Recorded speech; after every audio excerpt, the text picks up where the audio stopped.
Hello everyone, this is Ram Bishnoi and today we are going to discuss class 10th English worksheet number 20। ये आपके 24th of अगस्त 2021 की worksheet रहेगी। आज की worksheet भी काफ़ी इजी इंटरेस्टिंग रहने वाली है, जिसमें हम रीड करेंगे, समझेंगे डस्ट ऑफ स्नो जो हमारी फर्स्ट पोइम है उसको। इस पोइम के पोइट हैं Robert Frost. Robert Frost America के रियलिस्टिक पोइट हुए हैं। रियलिस्टिक मतलब ये हमारी जो रियल लाइफ होती है उससे कनेक्टेड पोइम लिखते हैं। इनकी पोइम हमेशा छोटी सी होती है लेकिन उसमें एक डीप मैसेज होता है। ऐसी ही कुछ हमारी आज की पोइम है डस्ट ऑफ स्नो। उसमें मैसेज दिया गया है कि जैसा हम देखते हैं वैसे ही हमें दिखाई देता है, जैसी दृष्टि वैसी सृष्टि। अगर हम पॉजिटिव साइड देखेंगे हमें पॉजिटिव दिखाई देगा, अगर हम नेगेटिव साइड देखेंगे हमें नेगेटिव दिखाई देगा, और उसी के अकॉर्डिंग हमारा मूड बन जाता है। उसी के अकॉर्डिंग हम खुश होते हैं, उसी के अकॉर्डिंग हम अपसेट हो जाते हैं। ओके, साथ ही साथ इस पोइम में कुछ बैड ओमन्स को यूज किया गया। बैड ओमन्स मतलब जैसे इसमें क्रो और हेमलॉक ट्री को यूज किया गया है, जो कि बैड ओमन्स माने जाते हैं, यानी कि अशुभ माने जाते हैं। शुभ अशुभ आपने अच्छे से पढ़ा होगा। घर वाले हमारे इंडिया में बात करें तो बहुत अच्छे से हमें समझा देते हैं कि भाई बिल्ली रास्ता काट गई तो आगे नहीं जाना, किसी ने अगर छींक मार दी तो हमें शुरुआत नहीं करनी किसी काम की। ऐसे ही आपने पढ़ा होगा या सुना होगा कि जैसे जिस बर्तन में खाना पकाया जाता है उस बर्तन में अगर आपने खाना खा लिया तो आपकी शादी में प्रॉब्लम होगी या फिर आंधी तूफान आएगा। ओके, बचपन में हम पंख रखा करते थे बुक में, ऐसा माना जाता था कि इससे स्टडी अच्छी होगी। ओके, ऐसे ही एक और भी अशुभ माना जाता है या शुभ माना जाता है कि अगर घर में चप्पल या जूते उल्टे हो जाएं तो लड़ाई होगी। भाई अगर ऐसा होता तो पड़ोसी घर में मैं दंगा ना करवा देता। ऐसा कुछ नहीं होता, लेकिन मानते हैं ना। ओके, तो ऐसे ही कुछ इस पोइम में मैसेज दिया गया है कि जैसा हम देखते हैं वैसी हमारी सृष्टि होती है। ये जो खुशी है, अपसेट जो होते हैं वो हमारे ऊपर डिपेंड करता है, और छोटे छोटे पलों में भी खुशियाँ होती है जो पूरे हमारा मूड बना देती है, हमारी जो सारी उदासी है उसको गायब कर देती है। तो चलिए रीड करते हैं, इस पोइम को समझते हैं। तो यहाँ पे सबसे पहले मैं आपको सिचुएशन बता दूं। पोइम का टाइटल है डस्ट ऑफ स्नो। डस्ट मतलब फॉलिंग ऑफ एनीथिंग, किसी भी चीज़ का गिरना डस्ट होता है, धूल मिट्टी नहीं होता बिल्कुल। ओके, और यहाँ पे स्नो की बात है। डस्ट ऑफ स्नो मतलब यहाँ पे गिर रही है, स्नो गिर रही है, ठीक उसी से रिलेटेड ये पोइम है। सिचुएशन क्या है, पोइट है वो अपसेट है। ओके, उसकी कोई पर्सनल प्रॉब्लम रही होगी, वो हमें नहीं पता, वो अपसेट है, वो कहीं पे जा रहा है, ही वॉज गोइंग समवेयर, और वो एक पेड़ है, हेमलॉक ट्री है, जिसको शुभ नहीं माना जाता, उसके नीचे से वो गुजर रहा है और उसके ऊपर डस्ट ऑफ स्नो गिर जाती है। क्या होता है, चलिए रीड करते हैं। The way a crow shook down on me a dust of snow from a hemlock tree. The poet was going somewhere, कहीं पे जा रहा है, और उसी वक्त जो एक पेड़ है, कौन सा पेड़ है, हेमलॉक ट्री। हेमलॉक ट्री क्या होता है, इसको हिंदी में बोलते हैं धतूरे का पेड़। जहाँ पे टेम्परेचर काफ़ी कम रहता है वहाँ पर ये पाया जाता है। दिखने में ये जो पेड़ लगता है वो क्रिसमस ट्री की तरह ही होता है, ठीक। तो उस पेड़ के ऊपर एक क्रो बैठा होता है, वो भी अशुभ माना जाता है ना, क्रो और हेमलॉक ट्री, क्योंकि हेमलॉक ट्री एक पॉइजनस ट्री होता है, तो दोनों को अशुभ माना जाता है। अब दोनों के नीचे से कौन जा रहा है, पोइट जा रहा है, जो कि अपसेट है, ठीक। उसी वक्त उसी पेड़ से एक क्रो है, वो उड़ता है, और उसके कारण डस्ट ऑफ स्नो है, जो स्नो के कुछ कण कह लीजिए, वो उस पोइट के ऊपर गिर जाते हैं। Has given my heart A change of mood, और उसके जो डस्ट ऑफ स्नो है उसके गिरते ही जो पोइट का मूड है उसमें चेंज आ जाता है।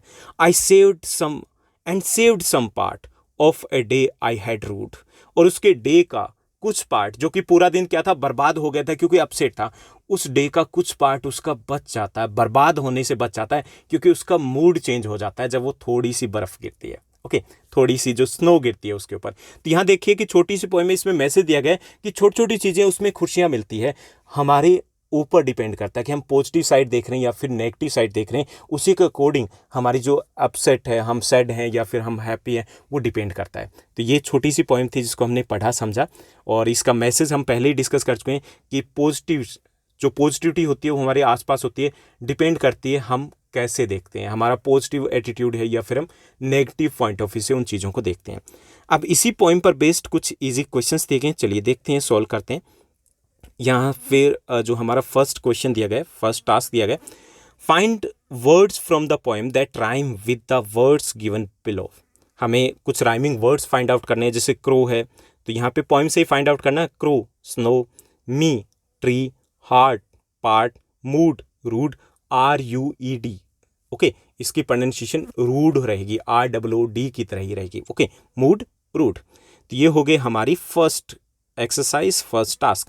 उसके बाद दिया गया फाइंडिंग द राइमिंग स्कीम। जो राइम स्कीम है फाइंड आउट करते हैं, वो कैसे होते हैं, look at the last sound of the line and label every new ending sound with a new letter. Okay, then when the same sound occurs in the next line use the same letter. Okay, इसको rhyming जो scheme होती है उसको find out कैसे करना होता है, चलिए मैं आपको समझा देता हूँ क्योंकि आपके काम आएगी। यहाँ पे देखिए, जैसे the way a crow, the way a crow, crow आ गया ना, तो इसको हम देंगे ए नाम। Okay, shook down on me, अब ये तो उससे मिलता जुलता नहीं है, तुकबंदी हमें देखनी है, तुकबंदी नहीं मिल रही ना, तो इसको हम नाम दे देंगे बी। उसके बाद थर्ड है the dust of snow, crow snow मिल रहा है तो इसको हम नाम दे देंगे ए। उसके बाद फ्रॉम हेमलॉक ट्री, ये बी से मिलता जुलता है, मी ट्री, तो इसको नाम दे देंगे बी। तो हमारी क्या होगी rhyming scheme, A B A B. अगर मान लीजिए यहाँ पे नेक्स्ट में कुछ अलग होता, सी होता, तो हम यहाँ पे ए बी ए सी ऐसी राइमिंग स्कीम हो जाती। ठीक, तो हमें लास्ट वर्ड जो है उसकी साउंड उसके ऊपर डिपेंड करता है कि ये क्या है, उसी के अकॉर्डिंग हम एक लेटर दे देते हैं, ए देते हैं, फिर बी देते हैं, उसके बाद नया आ जाए तो हम उसको सी देंगे, वरना उसी को रिपीट करेंगे, तो ये हमारी हो जाती है राइमिंग स्कीम। तो यहाँ पर फर्स्ट तो हमने कर लिया क्वेश्चन, सेकंड जो क्वेश्चन है उसको देखते हैं। सेकंड क्वेश्चन है look at the stanza first and try to find out the rhyme scheme of the above poem. इसकी राइम स्कीम है वो हमें फाइंड आउट करनी है। तो हमने ऊपर देखा है राइम स्कीम क्या है, ए बी राइम स्कीम रहेगी। ठीक, तो बी हमारा करेक्ट आंसर रहेगा। थर्ड है observe the given picture and gas the dust of snow is. Observe करना है पिक्चर को और हमें गैस करना है कि डस्ट ऑफ स्नो क्या है। फर्स्ट ऑप्शन दिया गया डस्ट मिक्स्ड विद स्नो, जो डस्ट है, धूल है, मिट्टी है, वो मिक्स्ड है किसके साथ, स्नो के साथ। Dropping of the crow, crow की जो ड्रॉपिंग्स है उसको डस्ट ऑफ स्नो कहा गया है। Snowfall and dust storm, snowfall हो रहा है और डस्ट स्टॉर्म आता है, तूफान आता है, उसको डस्ट ऑफ स्नो कहा गया है। और डी दिया गया tiny particles of snow, snow के छोटे छोटे पार्टिकल्स हैं उनको कहा गया है, तो डी हमारा करेक्ट आंसर रहेगा। ठीक, करेक्ट।